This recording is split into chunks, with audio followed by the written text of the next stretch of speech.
The Meet Magic meetings compared to the other meetings that we have, I have thousands of meetings, literally. And at the end of a 45-minute meeting, I've helped sick kids at the Starlights Children's Hospital, which is my chosen charity. When you're first meeting someone, you're trying to build a connection. And with Meetings for Good, you just find the connections automatically there. And when I actually think about what Meet Magic does and the opportunity to spend some time supporting the community of our vendors, but also being able to give back. And when the opportunity presented itself to join Meet Magic, I jumped at it. But these ones are different, and the reason they're different is because the vendor wants to meet with you and they're willing to put their money where their mouth is. All of those meetings blur into one, but Meeting for Good is memorable. It absolutely makes sense to do this, and I definitely recommend peers to engage with Meet Magic. Yes, indeed. I also recommend peers to engage with Meet Magic. It's Wednesday. Is it Wednesday? Yeah, it's Wednesday. Hi, everyone. I'm Carl. As you know, I'm the founder of Meet Magic, which is a purpose-driven platform that lets decision makers pay it forward just by networking with some of the world's best tech companies. I think some of the things that's happened this week have really drilled home to me that any tech leader or decision maker that really says they don't have time to give back is pretty much like saying getting hired for your next job is not a priority. I've seen some commentary this week and some evidence of that, and it really is quite astounding to think that what we've built with Meet Magic is really helping them get their next job. And I can guarantee you the best hiring managers are listening to how you give back and what your impact has been up until now before deciding to hire you. So I think with Meet Magic, you just make it a little bit easier for them. So decision makers, obviously, and vendors can find each other and they can share the latest tech and latest trends and things, and they can raise money for charity. So I think even Warren Buffett advocates this type of giving back. So for those that don't know me, I'm from a council estate in Nottingham where Robin Hood and the founder of the Salvation Army, Sir William Booth, come from. So we always know what to do with other people's money and how to help. So this is the Magic Room podcast, and it's where we showcase purpose-driven leaders and change makers, and everyone's got a story, and this is basically allows me to share theirs. So each episode sort of dives into what inspired them growing up and who their mentors were and what their vision for the future is, and of course how they give back now. So today I'm very lucky to welcome Nathan Brumby. Nathan is the Chief Product and Technology Officer of Domain. Nathan, we're live. Hello, Carl. How we finally meet. We do. I know. It's been a while, but are you in Boston? Right at the moment, I'm sitting in a basement in Boston. Absolutely. There's something about Boston that's, I don't know what's going on, but my girlfriend, for her 50th birthday last month and a half ago, April, wanted to run the London Marathon. So don't ask me why, but she wanted to go and do this. And so she trained hard for it. She wants to get a certain time under 3 hours 40. She got 3 hours 35, and it's allowed her to qualify for Boston. And so guess what? We're now not drinking. We're now in full health mode, and she's training for the Boston Marathon. So a fun fact is the start of the Boston Marathon is in a town called Hopkinton. Hopkinton is probably most famous as the global headquarters of what was EMC. So every year that I worked with EMC, we all knew the Boston Marathon was coming up because it was literally going to start at the front door of our office. And 26 miles, heading east 26 miles, obviously, was the conclusion of the marathon. So we had a lot of people in that organization that each year competed. So you're ex EMC. I remember I lived in Japan for a couple of years, and Eamon Broderick, does that ring a bell? My tenure at EMC goes back some time ago. So name doesn't ring a bell. The person probably most notable in Asia Pacific was a gentleman called David Webster. But I worked out of the Hopkinton office, so probably more familiar with our US and European. Yeah, Nathan was the head of IT. I was God, I was 30. I'm 54 now. 24 years ago, and I sat with him in his office, in the EMC office in Shinjuku in Tokyo, on the 50th or 60th floor of the building, and an earthquake hit, and the building was doing this. So absolutely wild. Interesting and fun fact was EMC bought a business out of Australia, a service management company that had been privately held in 2008. They bought it in preference to ServiceNow, who you might know. Yep. I was the executive that had oversight of that acquisition. Wow. The best office in EMC anywhere in the world was that office. Within that office, what had been the CEO, which was a corner office looking over the whole of Sydney. And EMC people from everywhere in the world would somehow divert to Sydney just to have the opportunity to come in and say, this infamous, the best office, so it wasn't Joe Tucci who was the CEO. It was actually the office that I randomly appeared in Sydney, Australia. And then we just had this long line of visitors coming from all over the world because they just had to see this office, Wow, it's I think Salesforce have taken that mantle now. It's that office up there is incredible. We've done a few events up there. But let's get into this. I think Domain have been a great supporter of Meet Magic. I think your old CTO, David Bolton, I think was a huge supporter of what we were doing. I think he had like 10 meetings and supported, I think, Starlight Children's Foundation back then. So Nathan, tell us a little bit about you and what your background is. And obviously you're now the Chief Products and Technology Officer at Domain, right? I am, correct. Yeah. So I don't know, how far back do you want to go? So I think grew up in a little country town, had a wonderful childhood, right? We never locked the doors. We never locked the car. We only had 3 television channels. So, you left the house at breakfast and you turned up when the sun went down. And in the intervening period, my parents never had any idea where I was, and ended up in technology, and took a few chances. So I had an opportunity very early in my career to move to the US, where, some people probably wouldn't have done that. But to me, the vision that was always, I want to go where I believe the most innovative and best opportunities were, right? So at the time, I think I had one child who was 6 months old. I just bought a house that I then sold. Like, it was a very, big leap, and moved all the way across the world to Providence, Rhode Island initially. And that started it, right? And then you sort of get into that environment, but that's kind of where it started. As I mentioned, ended up at EMC in a roundabout way, at a really interesting time. So if you recall back in 2008, the economy collapsed. Ironically, the week that it all fell apart was the week we were doing our planning for the next calendar year. And on the Monday, Lehman Brothers went under. They were a $10 million account for us. And we got confronted with this reality of everything that we had based our assumptions on got turned upside down. And what I mean by that is we were heavily invested in physical data center business, storage up to service management. And when the economy collapsed, all that money went away. And so the rush to virtualization, up to that point, there weren't many people supportive of cloud infrastructure at all, right? That was the tipping point. And so we found ourselves in a situation where we had to change everything. We had to completely revamp all our roadmaps. I spent 3/4 of my life sitting in front of customers, literally saying, we don't have all the answers for you. We just have to be 2 steps ahead of you.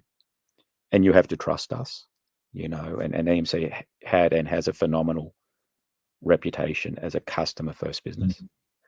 And so it was just this fascinating period, and there was a lot going on with stuff we were doing with Cisco and, VMware and the BMC at the time. So it was very interesting to be sitting there and, I share with people. I was working with Pat Gelsinger, who's now the CEO of Intel. I was working with Paul Moritz at that point in time, was running VMware. John Chambers was running. So this kid from the country sort of sitting there going, what's happened? Why I'm sitting in these meetings and sort of it's almost surreal. Yeah. I'm getting this this privileged view to what was some fairly momentous decisions, in terms of that real paradigm shift around infrastructure technology, right? So Mhm. that was all really interesting, and then ultimately ended up living in Boston, and then 3 years ago approximately, Domain reached out and, hey, would you like to come home? And just come out of COVID. Yeah.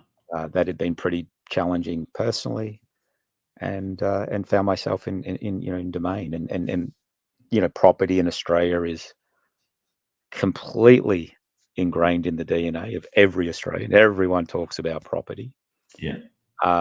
So if you're going to come back, go home and go into an industry, real estate in the context of the Australian psyche is Yeah. pretty interesting, and so that's a very short version of it all, but sort of an interesting ride through living in the valley for a period of time, through to living on the East Coast, where Boston's probably the second best technology city next to the valley in terms of Yeah. options and capability. And yeah, it's just been a lot of fun. A lot of our clients come funded from Boston. I think Netscope and those sorts of companies, cybersecurity companies, have all their VCs. I think are in Boston. But what a crazy journey you've been on. I mean, you've gone from countryside to city with John Chambers. I mean, these names for me. I've been in tech for 20 odd years, so I was in telco. So we went from, I watched it going from frame relay to ATM to MPLS to Yeah. virtualization to SD-WAN and what it is today. And so you've gone through that same sort of thing with it. Did you remember Joe Signorelli at EMC? Does that ring a bell? No, it doesn't. The time I was there, I worked for a guy called Chris Cahagan. Right. And Chris was actually the guy who took VMware as an acquisition target Mm. at EMC, which was a pretty good recommendation. It turned out to be. But that's who brought me in. Brought me into EMC was Chris, and again, it was a big step for me to walk into at that point in time, a pretty big global Yeah. technology organization, deeply technical. So you were dealing with a lot of people who had a very, very strong technology backgrounds, Mm. but also extremely good at sales execution, like an A grade sales force on a global basis, and there was 7,000 salespeople, so Yeah. pretty sizable organization. And it was just fascinating because you'd talk about telcos. Every telco in the world was a customer of EMC. Yeah. And that was Telstra, Optus. Mm. You want to talk about Australia, through to Yeah. Deutsche Telekom and BT, and so I spent probably 1/3 of my time, when you're talking about customers, in front of telcos. Yeah, right. We probably know a lot of the same people. We probably cross paths so many ways. I mean, the Michael Harts of the world from Combank. I mean, they were Mike's a friend of mine now. We talk on bloody WhatsApp 5 times a week. But it's so one of the things I ask tech leaders when they were growing up and when they were starting out. I mean, you've gone from the countryside to literally the pinnacle. I mean, EMC was probably the dream job for most salespeople when we were in sales at that age. It literally was. If you got a job at EMC, you've made it. But what was the inspiration that you had growing up, and how did that shape how you got into tech today? What was that all about? I mean, where did that come from? Yeah, so it's a little bit of a story, but I'm happy to share it. So it goes back. So my father's father, my grandfather, tough childhood, grew up with his maternal grandparents. They couldn't afford to send him to school, so he was 11 years old. He had to go and get a job. Incredibly clever, great engineer. 3 young children, cuts his hand off in a sawmill accident. And he's in a position, 3 young children. This is early 1950s. There's no support. Enormously motivated, absolute opposite of having a victim mentality, right? He could do anything. Yeah, he could tie his shoes. You could. Yeah. And imagine if you're in a world where you need to use your hands and you don't have one hand. Mm. So the best things I have in childhood was he could conceive these machines in his head and he'd build them, and what I mean by that is he would design large machines where we would go around the outskirts of Ballarat, and those machines were continuously innovative ways of finding the gold that had been left behind in the malloc heaps from the 1870s. So my childhood was hanging out with a grandfather who could weld, great with metalworking, great as a mechanical engineer. But the really sad thing is he never had that opportunity early in life, but a great builder, a great creator.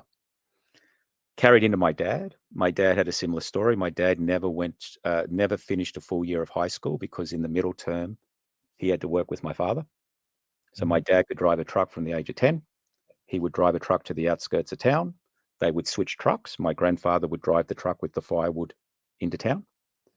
But my dad, in every year of high school, only did term 1 and term 3. Right. And great builder. So when I was a little kid, my weeknights were hanging out with him in the workshop. His day job was with Esso, the oil and gas company. His second job was building bespoke kitchen cabinets that he sold all around the country.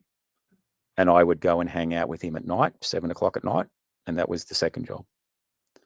And so that same thing, building and creating. And then the best of the three, and I'm the worst in the whole family as an entrepreneur in terms of success. So just when you come back, I'm the by far the worst. But the best of all of them was my brother. And my brother at 11 could rebuild motorbike engines. At the age of 16, in the mid-'80s, had $40,000 of cash in the bank and 50 road bikes in a garage, and was the chief mechanic for an Australian superbike team. Right. So I grew up where we didn't have a lot of money. My grandfather certainly didn't have, much money. My dad worked very hard, but there's real resiliency and want to build stuff, want to create stuff. And the theme through my grandfather, my dad, and my brother were extremely good at creating things. I was the least entrepreneurial, but I had this thing about I want to learn how to build things. But for me, building was through software. Right. So could I take that and figure out how to build things in my way that suited my skills? And that's what sort of started it all. And the turning point in it all, Carl, was at 25 years of age, my brother passed away. Left a successful business, left a whole lot of stuff there. And it was like, it was like, I'm going to get my act together and really go and try and make something out of all of this, which was a real tipping point. I'm sorry for your loss. That's so young. Yeah, it's he had deep vein thrombosis, so blood clot. So happens more than we realize. Yeah, I understand. Yeah, but that's if you go back, why do I want to build things? And and I think you said the other thing out of it is just enormous resiliency. Never give up. Was there anything that really stood out that was difficult getting into it? Was there any one part of it that was like a huge challenge? I mean, I know for me, I never had a job when I left school. I left school at 15. I left home at 16. I was a father at 19. Should have been dead by the time I was 20. I left England at 25 with no skills at all, and with $300 in my pocket. My first real job was when I got to Australia in 1998 and started knocking on doors selling Optus cable television. That was that was commission only, and that was my first real job. I didn't have anything up until that point. So for me, getting into sales was very difficult because it required the use of a brain, which I didn't think I had because I didn't finish school. But was there anything difficult that stood out for you getting into tech? I wouldn't say that. I had some really good, you talk about mentors and all that, but I had some really good advice when I was early in my career. And that was, I was in an organization with a peer. That peer was significantly smarter than me. And the manager of both of us sat me down one day and said, look, you're missing something here. That person's so smart, they can think of all the right reasons to do something and they can think of all the wrong reasons to do it. And they get stuck. You're just smart enough to think about the right reasons to do it, so just keep going. And I think there's an element in that of, you got to back yourself. And you just got to have some courage, right? Like if you want to go do something, go do it. And wherever that lands you, I mean, I could have first moved to the US, flopped, and gone back 6 months later, incredibly probably embarrassed. But that's not the way that I think about things. Yeah. I'm gonna go do it, and what happens, happens. And so I think one of the challenges in Australia, and I say that on reflection, spending a lot of my life living in the US, we're far too conservative. And in fact, I was 6 months into Domain. I was sitting with a number of the board, and they said, "Give us your first impressions that you're now back in the country, right?" And this is really interesting, right? In the US, when you want to do something, the stock response is why not? Why not do it? In Australia, the stock response is why. It's Mm. that simple, but it's massively different in culture. And so our conservatism in Australia is why we have a great banking environment, right? The regulatory and compliance environment of that is fantastic. But in other areas, it sort of limits us. Yeah. You know, Totally agree. yeah, and that to me is the why not is as simple as I can articulate it, is the difference spending, 20 years in tech in the US and then coming up to Australia. There is a big difference we see. I mean, I know the American tech leaders that we talk to typically say yes or no very quickly, whereas in Australia they seem to say, think about it and drag it on for months and months and months, and then make a decision and say no. It seems a lot harder to get startup off the ground in this country, I think, than anywhere else on the planet. Maybe that's something to do with the fact that there's only 25 million people in the country, and the fact that it's so much more competitive. Yeah, but And the counter to that is Israel. So yeah, I've worked with US VCs for 25 years. I've helped Australian companies raise capital. I've taken companies to the US and raised capital. I was talking to VCs about Australia early 2000s. The conservatism, the fear of failure, not just the fear of failure of the founders, but the ramification of that, of the perception of that failure by who sits around them. Are they going to is so yeah, it makes it really hard. And if you're a senior executive in Australia, the appetite to go jump into an early stage startup is not the same as the US, because the perception is if it fails, the impact to you is going to be quite negative. And then again, look at Israel. I don't know what the population of Israel is. I'm pretty sure it's less than 25 million. But the level of innovation, the level of people coming out of that and have come out of that over the last 20, 25 years is incredible, yeah. right? But they're more willing to take risk. They've got an entire ecosystem sitting around them that supports innovation and risk. Mm.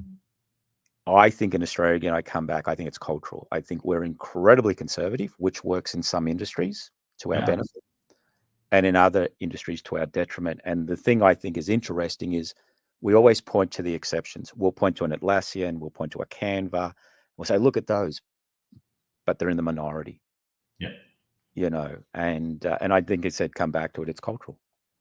I think there's raising capital in this country is very difficult. I think what you're saying to your point around being conservative is a lot of the investment or a lot of the funds that the VCs raise come from superannuation. So that's really risk averse. Mum and dad's retirement money. Then they're hardly going to put that into an early stage startup that has a great chance of failure. So I think that's where the challenge comes from. So there's a lot less money floating around for early stage ideas, and this is, I think, half the battle. If that money is all superannuation backed, they're not going to put money into it unless you've got 3 or 4 years worth of traction and 100 million in revenue in the door already, and it's a sure bet. But it's got a lot better. There's Employment Hero have done a big raise, I believe. Deputy did I think the biggest A or B round in Australia. Yeah. We always point to Atlassian, and there's Canva. I think Safety Culture's done. Like, there are many more examples now. 20 years ago, it was many orders of magnitude more challenging. And those companies I've mentioned have tipped the confidence further in the right direction of, you've got VCs now saying, is there another Canva sitting in Australia, right? And So, in the last, I say 10 years, they've traveled to Australia more. They're more aware of what's happening in Australia around innovation. And here's one of the fascinating things. We're incredibly good and resourceful at creating things with very limited resource and funding. When I was at EMC, and I'm paraphrasing, I'm generalizing, but to give you a concept, we wanted to go and build an MVP or something. And this isn't factual, but just to give you the idea of it, we'd say, oh, we'll look in a US team, and they say, hey, we'll need 100 engineers for that. Through the acquisition we did in 2008, we had 150 people in North Sydney. We'd go to that team and say, we want to do, we'll do it with 10 engineers. And we could fast build prototypes, and we could fast build to MVP, because the mindset in Australia was very, very creative and resourceful by not having a lot of resources. So you could get stuff done with a lot less people, because that was just the normal mindset of that group. So, there's a lot of positive in how to be efficient in utilization of capital and resources. We just quite don't have enough of the confidence sitting behind that to have more people want to be entrepreneurs. Yeah, totally. I think there's a guy called Patrick, I think, who set up a competitor to Domain and car sales and a number of Patrick Grove, I think his name is, Aussie guy. He literally took the best companies out of Australia, like Domain and carsales.com.au, and he made an Asian version of them. They're flying in America, in Asia. I mean, he bought a house on the point down here in Darling Point for 35 million, and that was just the land. So he's obviously doing okay. How does Domain think about competition? Because it's obviously a competitive space. Yeah, well, it's interesting, right? Because I think you sort of want to start with the job that you have if you're a product organization is, how do you best spend money to derive the most value for your customers or in market? Like, that's the question. And then what you really want to do is you have two choices. One, you can fast follow. And there's many examples of that, Google, 21st entrant to the search engine market, right? That's factually correct. They just happened to do better than the 20 before them. And the 20 before them were guys like Ask Jeeves, if you can recall all these. Yeah. Right. Lycos, etc. So that's a very, very credible way of doing it. The other way is you go, no, we want to reimagine a market, or we want to reimagine a set of experiences. And so what we want to do is, we don't want to fast follow. We kind of want to predetermine our own, where we think value sits in market that we can get to. So in Domain, categorically, we're not fast following. Now, equally, there is the reality that our the largest competitor is a few times bigger than us. And so you could say, where's the rationale in winning in trying to win in a fair fight? Whether, in relative terms, we're smaller. So then you got to change the game. So, Sun Tzu, right? Don't like the battlefield, change the battlefield. Yeah. So the way we think about it is, we talk a lot in market publicly about a marketplace. And what we mean by that is, if you have a look today, what's emerging is not transactional environments, but environments where there is persistent and intelligent interaction, right? And so I'll give a real example, because I think this is fascinating, is Amazon Marketplace. Now in the US, sells, finances, delivers Volvo cars.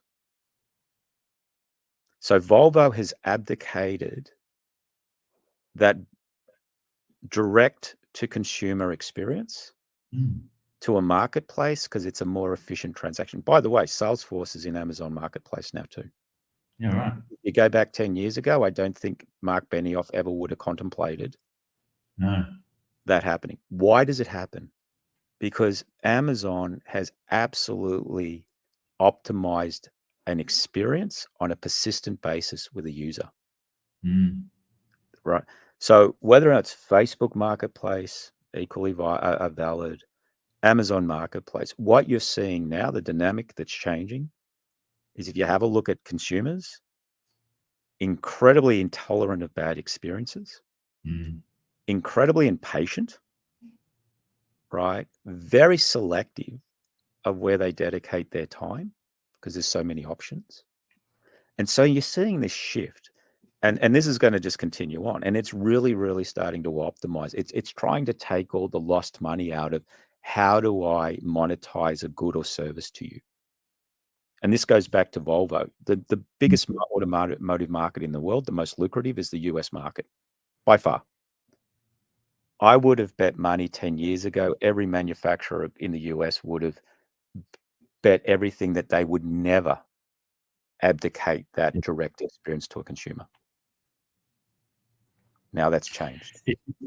It really has. You remind me of a phrase. So Rory Sutherland, who arguably is probably the number one ad man on the planet, he's the vice chairman of Ogilvy in the UK. He's a Meat Magic shareholder and also my chief evangelist. So I actually reached out to Cliff at Canva and I said to Cliff, you know, how did you get your chief evangelist on board? I said, give me some tips. And so Cliff gave me some tips and hey, presto, I managed to get Rory to come and sign up. But one of the things that Rory says very well is that a rational leader suggests changing course to avoid a storm, whereas an irrational one can change the weather.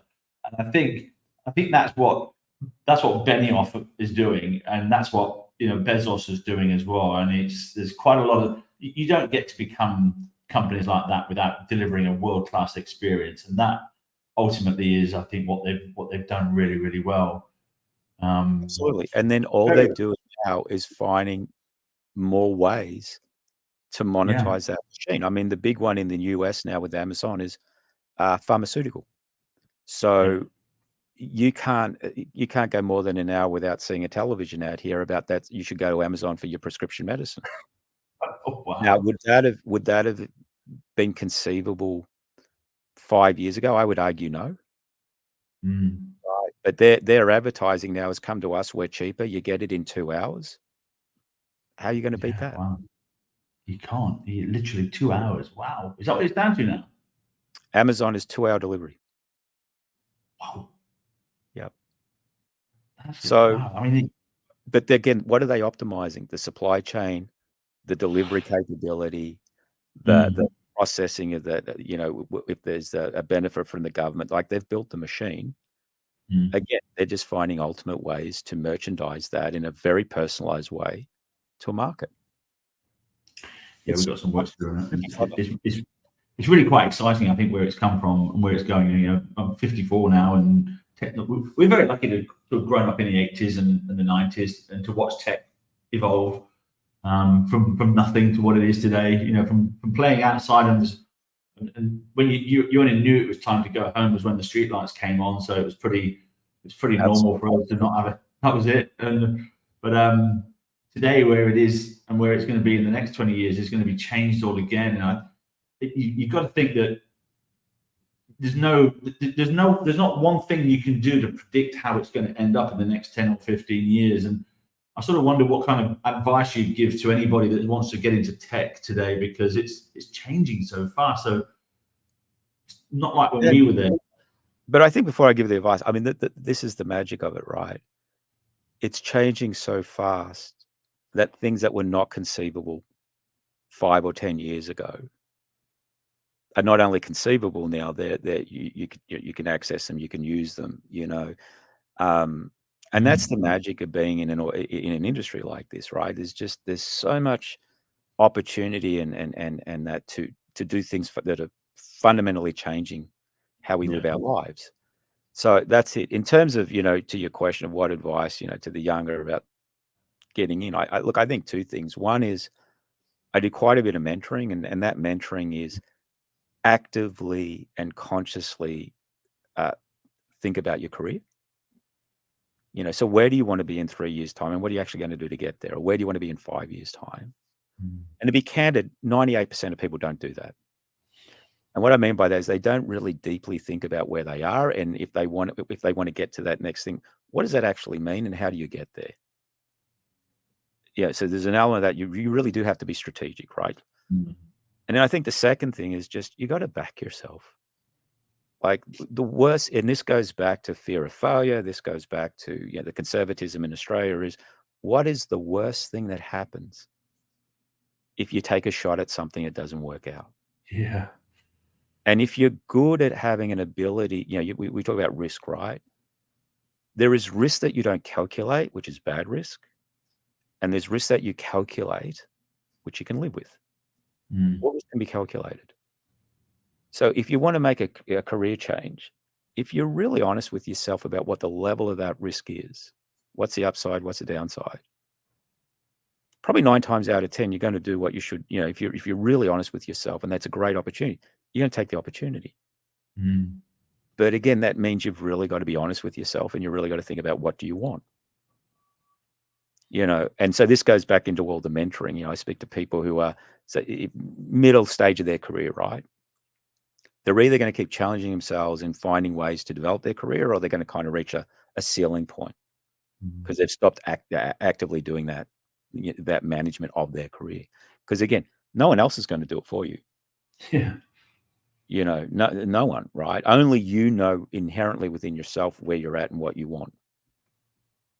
And the other advice I've taken, and I stand by it, I've never taken a job for money, and I've never made money the number one thing.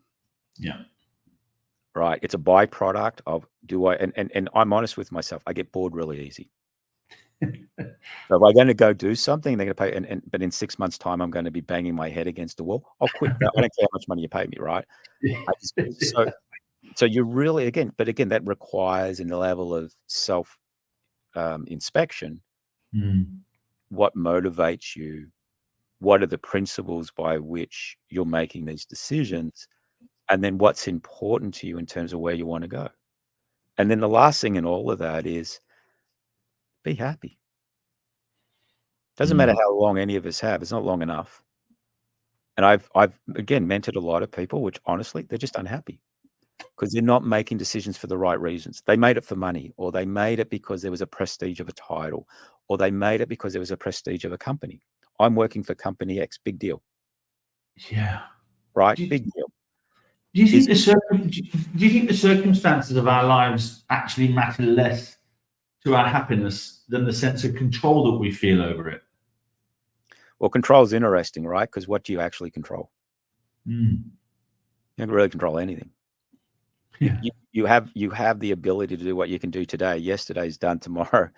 Who cares, right? I mean, I know I'm saying you should plan out. I agree. But there's a wonderful statement in Tibetan Buddhism, which is the impermanency of life. Yeah. And that's a reality, right? So I think, look, it's fascinating to me. 25 years ago, we never talked about burnout. We never talked about people being stressed to the way we do today. There's a whole lot of conversations we have today where there's a realization that decisions can be made that are good for you and decisions that can be made that are really bad for you. And there's just a lot more openness to talk about that. And there's a lot more acknowledgement of, again, things like burnout, things like stress, things like I've made some bad decisions in my life. Career is, so it is interesting, but yeah, be happy.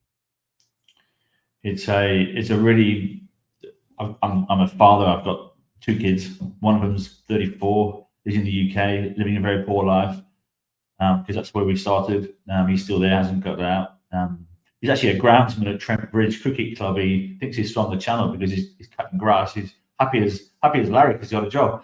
My daughter's 21 here at uni in Queensland, and she's doing a double degree in business and communications and having living a completely different life to her brother, which is remarkable. But the advice I give to both of them is to try and be good at 2 things, not one, and if possible, make them overlap a little bit because it might help you in the future.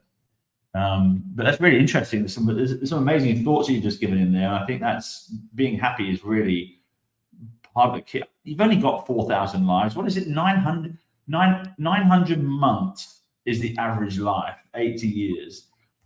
I'm 54. I've had 640 of those 900 already. There's not that many left. So what are you scared of and what are you waiting for is always a thing in my brain. Just go and have a go because you don't know how long you've got on this planet, and why wait? Exactly. Why wait? So you've how do you give? I mean, you mentioned the mentoring stuff that you do. Is there any other ways that you give back? I mean, mentoring is a great. Yeah. So the other way is probably a bit left field is licensed foster parent for at-risk children. So children when they're immediately pulled out of a bad situation, up until they go to court, which is 2 business days later. And then, when they go to court, they can go back to the parents, they can go to next of kin, they can stay in care. So that's been that was the last 5 years in Boston. And just fascinating because it's a 6-month program to become a licensed foster parent in Massachusetts. And the thing that was shocking is, as an example, we live, speaking about myself, very privileged life. We're quite oblivious to the level of sex trafficking that actually happens in reality, and the level of substance abuse, particularly fentanyl, and what that has done in terms of the number of children, and I mean children starting at 1 week old, that are in just terrible situations. And it's really, again, you can live a very privileged life and be oblivious to this, and then you go do something like this 6 months of training, and you get a real sort of different view about what's happening. And I know that when we did the training, there was 9,500 children in Massachusetts under the age of 7 at risk in this type of situation. And again, they're coming out where parents are threatening each other. Parents are heavily addicted on drugs, alcohol. But that's a really interesting one for me, right? In the sense that, every child sort of has the right to start life, not one step behind. It's actually a big problem in Australia. I think, Hugh Jackman's ex-wife has a charity here called Adopt Change, and the problem with the Australian adoption system is really bad. There's 45 or 50,000 kids under the age of 18 in this country that just get bounced from pillar to post, and they've had up to 18 homes by the time they get. Up to 11 homes by the time they get to 18. And then the government says, right, you're on your own now. And you wonder why these kids are just moving in the wrong circles and then ending up homeless. It's just incredible. But we also, a whole different conversation, we don't really celebrate the right people. So, when we were doing the training, we had an individual come in who was in his 50s, single male in his 50s, who only took terminally ill children. And basically was the caregiver through to them passing away. Wow. And you just had a revolving door of children, right? And did it with just complete love and compassion. But how many times could you take a child in, care for them, protect them, look after them, and know it's getting terminal, and then go take the next one? So we don't celebrate those people. We don't really give them a lot of acknowledgement. But that person, I mean, just the emotional toll to do that. And by the way, this might be a 7-year-old child who's got terminal cancer, who's never had parents, whose only love and security will be with this gentleman for a finite period of time. It's the only love they'll know. It's the only time they'll feel safe. So we really, really don't. We talk about giving back, but sometimes it's just as simple as we have people out in the community that are doing things like that, completely selfless, with enormous hearts. I mean, I don't think I could do what that person. I don't believe I could do what that person was doing. That's almost brought me to tears. I can feel the tears at the back of my head, thinking. I mean, I did that. I did that with a dog. You take a dog off death row, and the dog was 10. Thinking, to do that with a human, that's a whole nother level. Yeah. And to your point, right? Like that's the sort of when you talk about community, that's the sort of thing we should be talking about. And those examples, they're the people we actually should be celebrating. But those people, in their nature and why they do that, is why they'll never look for recognition. they don't do it for any other thing than they're just incredibly kind human beings that are true to their nature. Do you know, Nathan, it's one of the things that annoys me most is people that seek the attention for it. I get 3 invitations a week from people asking me to submit a request or submit an application for an awards ceremony of some kind, you know, whether it's this and that. And then I go through the application and then realize they want to take $5,000 off me for the application, and I might get a seat at the table for the black tie function. And for me, what I've done with Meet Magic is absolutely nothing about awards. I don't need that. I set this thing up to donate $250 million to charity to make as much impact as I can. I've given 98% of my wealth away. I own no house. I've got a 10-year-old car. I'm renting here. All the money that comes into this business, 90% of it goes back into growing and supporting charities around the world. And it's the same thing. It's like, we don't need awards. You're doing it out of there's a purpose behind it. And I think that purpose is what makes you feel like you don't need sleep. It's inspiration. It's everything that comes from within. It's really quite remarkable. Somebody asked me what the difference was between inspiration and motivation, and it's very different. You know, you need to be motivated to get up to go to work in the morning, and that's why you have the snooze on your clock. You hit that because you can't be bothered to get up. But when you've got inspiration, it's coming from your spirit. You don't need any alarm clock anymore. You just get up and get stuff done. I have to force myself to go to bed at night because I could work 24 hours a day because it doesn't feel like work. It's so inspiring to do what we're doing. But that is that's an incredible journey. I think there's a lot of people that could learn a lot from that guy. There's a great saying, right? And I firmly believe this, and I got told this many years ago. You got to live in the world, but not of the world. Yeah, I love that. It's that simple. I love that. This has been a really nice conversation, Nathan. I want to ask you one last question. If I gave you $200,000, how would you invest it? The first reaction has got no idea. Is the honest answer. You probably say, well, I should say property, right? Given domain. I say no idea quite sincerely, and that's because in part, I guess, because I've lived my life going back to the live for the day. So my financial planner's worst nightmare, because I just, you want to talk about when I'm 80. I don't know if I'm going to get to 80, right? So nice thing. I don't know. I mean, we've just talked a lot about. The question, I guess, would be with $200,000, if you want to do it in a way that was good for the community and for goodwill, what would be the most impactful way to do it?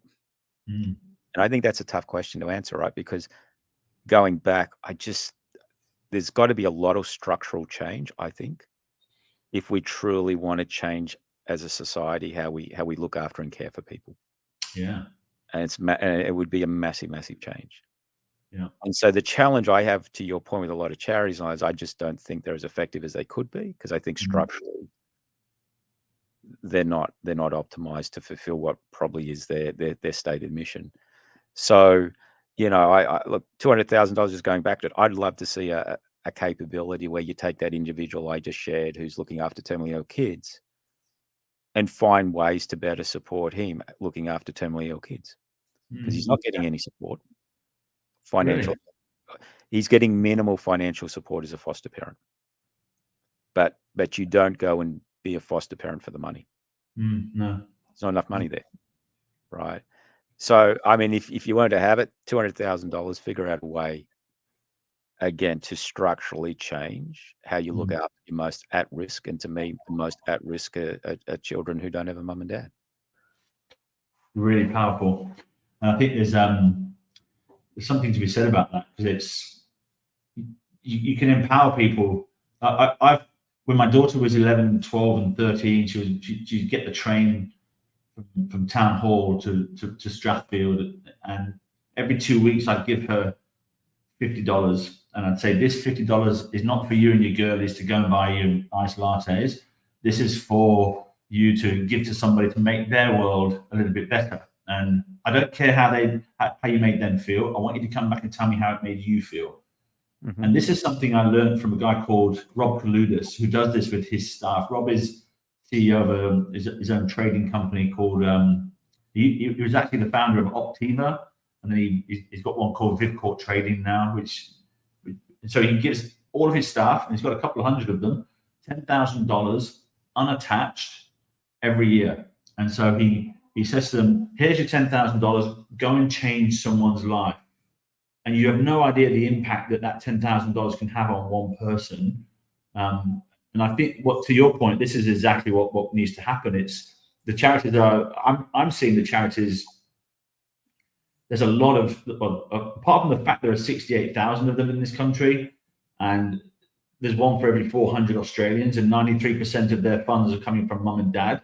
Something needs to change, because it's kind of, I think the charity system is kind of broken here. They're doing a lot of great work, but I think the way they're going about it needs to be some structural change. But you question if they are, because if there's 68,000 charities representing X, how many $100 or billion? Yeah. Why do we still have 50,000 at-risk kids under the age of 18? Right. Like, so something's not, working effectively enough. And whether or not I just say at risk, right? People that are at risk. Let's not even talk about children. Yeah. But it's not for a lack of charities. If there's 68,000, it's probably not for a lack of money, because I'm guessing that represents, again, I said, probably billions of dollars. Mm. Yet we still have a significant amount of people that don't have a reasonable chance at life. It's really sad, when it is an industry, and I'll call PwC out on this, because I've called them out in the past. When you get the likes of PwC talking about a workforce optimization strategy for the homeless industry, you've got to question what the hell that's all about, because you're meant to end homelessness, not perpetuate it. And keeping people in jobs is not something you want. You want to end those jobs and get people off the streets. We've raised hundreds of millions of dollars for homelessness through the CEO Sleep Out, yet there are more people sleeping on the streets than ever before. I get it. It's something definitely needs to change. But Nathan, we could talk about this all day. I just want to say thank you for coming on and for giving me your time, because I know I chased you quite a bit, and this is our hardest part is getting through to people today. It's because time is kind of interesting. We're about to do an event in the UK at the Salesforce Tower, and we're going to have the prison minister hopefully coming along, the head of the prison reform group, who's Nick Stace, who's also one of the heads of Barclays in the UK, head of ESG for Barclays. I've got Raphael Rowe, who's helping. Obviously, Raphael Rowe's got a foundation to help. And Rory, my chief evangelist, we're going to get them all together to talk about time, because the one thing you have in prison is time, but the one thing you don't have when you're out of prison is time, and it's what we do with it that really makes the difference. And you giving me 45 minutes of yours today has made a bit of a difference to me, so I just want to say thank you. Oh, thanks for having me, and enjoyed the conversation. Enjoyed learning a little bit more about you and what's driving and motivating you. So thank you for sharing that. And appreciate the chance to come on and have a chat. So thank you. We're going to be Salesforce. We're about to do a little bit of business with Salesforce. One of the ideas that we've got is to really empower prisoners to learn the Salesforce trade. Because there's a shortage of Salesforce engineers out there. So if you're in prison for 10 years, why not just go to school every day and learn a little bit about how to implement Salesforce? You come out and you'll have a job. It could make a difference. So I'm thinking Benioff might like that. But one of the things we're going to do is, I think Boston has a Salesforce tower, doesn't it? I don't know. I've been in the one in San Fran. Just a couple of weeks ago, I was in the one in Sydney, which is a beautiful building. As you said, we're actually there where we had a chance during Vivid. So, the view from that Salesforce office with Vivid going was just fantastic, right? Yeah. So Boston, I honestly don't know if there's one here. I flew Raphael Rowe over to speak at the event, and we had it at Salesforce Tower during Vivid in May. It was ridiculous. You're right. We had a couple hundred people turn up. Yeah. And it was just remarkable. But Have a cracking evening, Nathan. Thank you so much for your support, and you know, I look forward to chatting with you again. And hopefully, if my other half gets her stuff together for Boston Marathon, we'll come and say hello. Take care. Thank you very much. Take care. Bye bye. Bye bye.